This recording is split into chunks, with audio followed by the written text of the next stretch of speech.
Hello guys, welcome to my channel watching machine বালা ভাইয়া।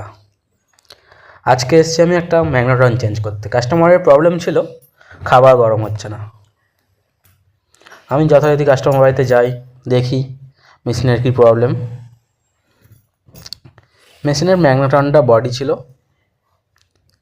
তারপর আমি ম্যাগনেটন নিয়ে যাই, ম্যাগনেটন সেট করা হচ্ছে এখন। ম্যাগনেটনের থাকে দুটো স্ক্রু আটার মধ্যে একটা স্ক্রু আটলাম, একটা সাইডে স্ক্রু।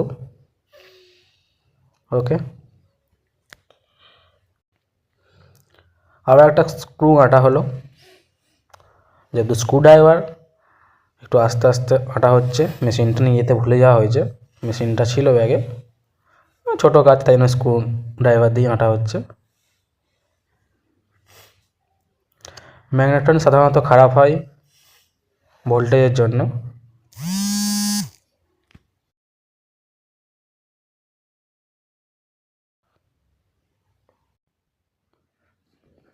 প্লাঞ্জারগুলো আটা হয়ে গেল,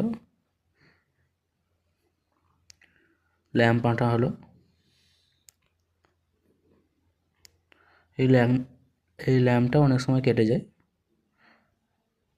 ল্যাম্প অনেক সময় কেটে যেতে পারে, বা অনেক সময় আলগা হিটে খুলে যায়।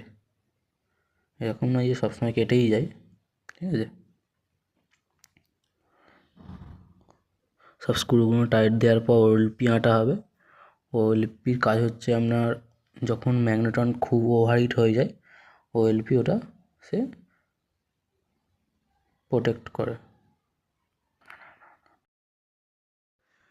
ভিডিওটা না স্কিপ করে শেষ পর্যন্ত দেখতে থাকুন, লাস্ট পর্যন্ত কী হয় কী হচ্ছে। ফ্যান, কনভেকশন ফ্যান, এটার কাজ হচ্ছে আপনার মাইক্রোওভেন যখন ওভারহিট হয়ে যায় তখন এই ফ্যানটা অটোমেটিক চালু হয়ে যায়। অনেক সময় রান্না হয়ে গেলেও দয়া করে কেউ এই বোর্ডের সুইচ কেউ বন্ধ করবেন না। মাইক্রোওভেন ফ্যানটা যতক্ষণ না বন্ধ হচ্ছে তার আগে কেউ সুইচ বন্ধ করবেন না। এই ফ্যানটা তখন চলে, আপনারা হয়তো বাইরে থেকে দেখতে পান না, কিন্তু আলটিমেটলি ভেতর থেকে ফ্যানটা চলে। ততক্ষণ না ফ্যানটা বন্ধ হচ্ছে তার আগে সুইচ বন্ধ করবেন না। এবার আমি সেট করে দিয়েছি। এবার আসছি নেক্সট ভিডিও, কাস্টমার স্যাটিসফাইড, আদৌ খাবার গরম হচ্ছে কি হচ্ছে না তার জন্য।